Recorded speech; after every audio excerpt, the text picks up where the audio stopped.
Hey everyone, it's maple tapping season. I'm really excited about this video.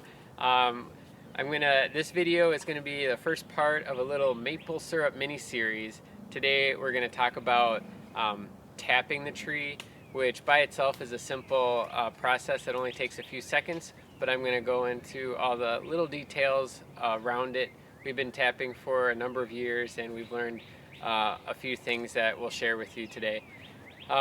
So first of all, when to tap, we tap when the daytime temperatures reach 40 degrees and the evening temperatures drop to below freezing. If you tap before that point, the sap is still frozen, it doesn't flow, you won't have any sap come out. If you tap once the temperatures are too warm, then the syrup develops what's called a buddy flavor, named after the trees are budding at that time, and it's not as it's a less than pleasant taste.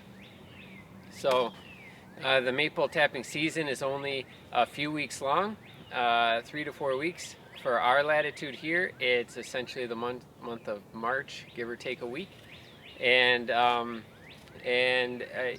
where you live, the season, the time where you live, the the season, the days may change.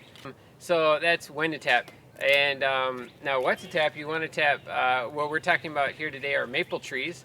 You can tap any kind of maple tree. We have many silver maples on the property, some sugar maples. Sugar maples have the highest sugar concentration in the sap, but other maples have maple sugar in it as well. It just, you may have to boil a little more.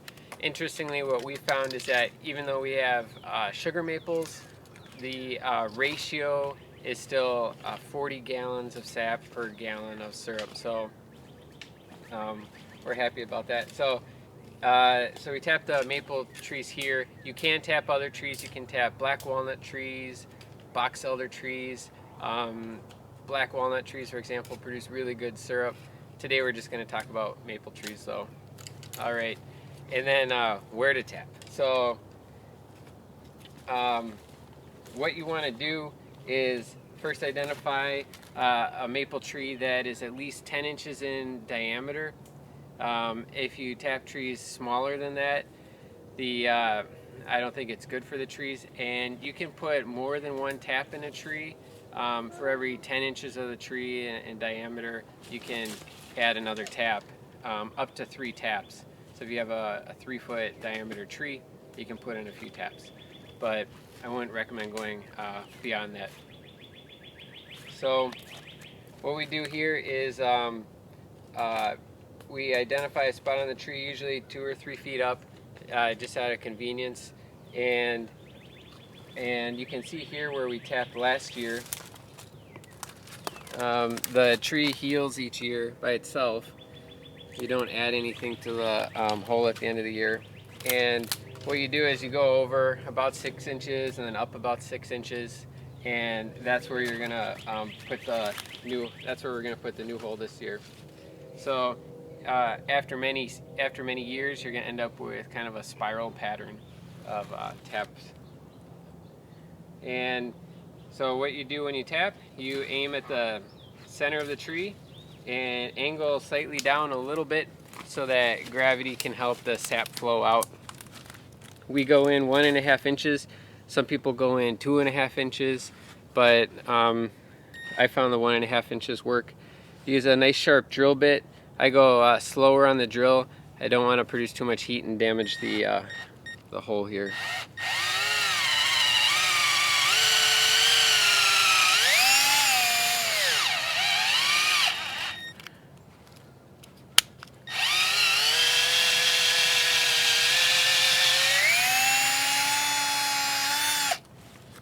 Now some trees will start flowing immediately. It's still a little bit cold this morning. The sap isn't flowing right now.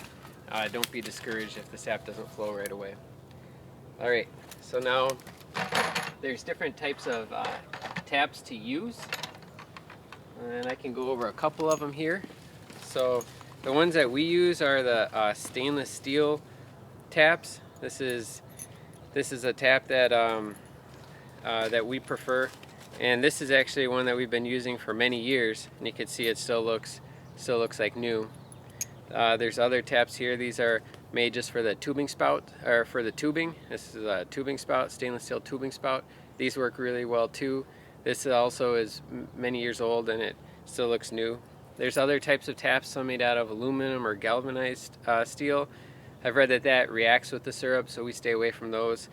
And many taps are, you can see, much larger, require larger drill bits, and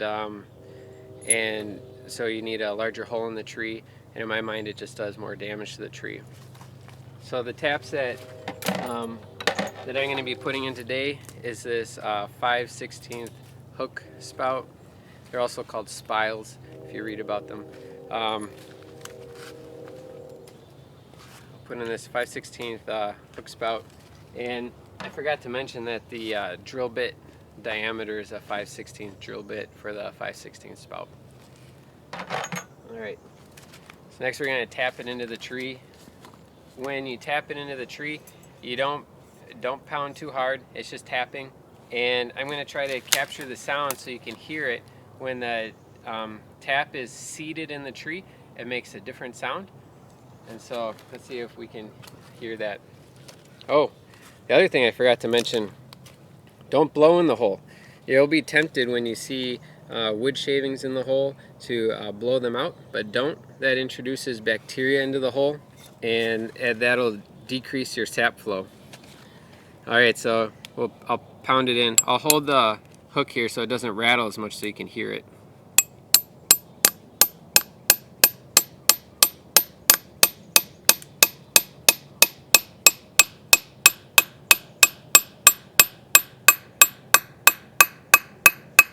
There you go. You could hopefully hear that at the end. I use an aluminum hammer because aluminum is softer than stainless steel and it doesn't damage the tap, as you can see. So next step is putting the bucket on the tap. Now if you have a tubing spout, when the tubing spout is in, you'll run tubing. What most people do is just run the tubing down to the bucket that's on the ground. This may require a few feet of tubing. I like to hang our buckets.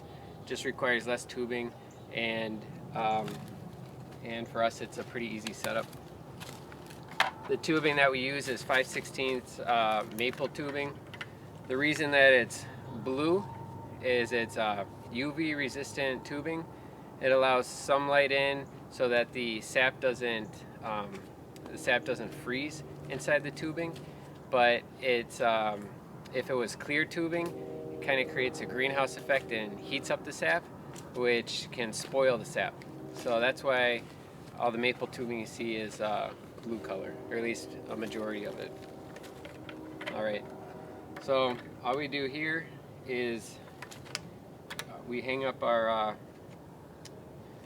the bucket, and then we just slide the, oh, forgot to mention, this particular tubing has a bell shape down the end. It's a drip edge, because what many people do is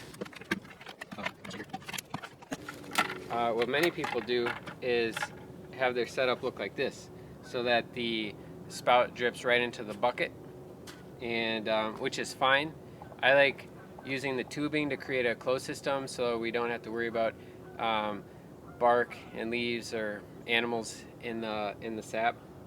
Sometimes you'll see dedicated maple buckets with a hole drilled right below the lip of the bucket, and that can go on the hook, or it can go over the entire spout beyond the washer to hold it on there, and then you could put the lid on the bucket that way. But today we're gonna set it up the way that works for us. Alright, so we just hang it on there, and then we oh, here it's already starting to drip. To make the tubing fit on the bell shape on the end, what we do is we dip the end of this tubing into boiling water, and then we put it on the tubing spout, on this spout here. And once it's cooled, we pull it off, and it leaves a shape that's perfectly fitted for this tap. Without doing that, it's really hard to get the tubing in this particular spout. Alright, so then we just put it on like this, and you can see the sap's already flowing a little bit inside there.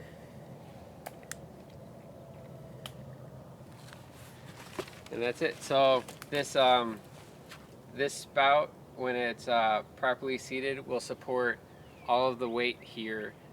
We've had 5-gallon buckets full that the spout supports the weight of, no problem.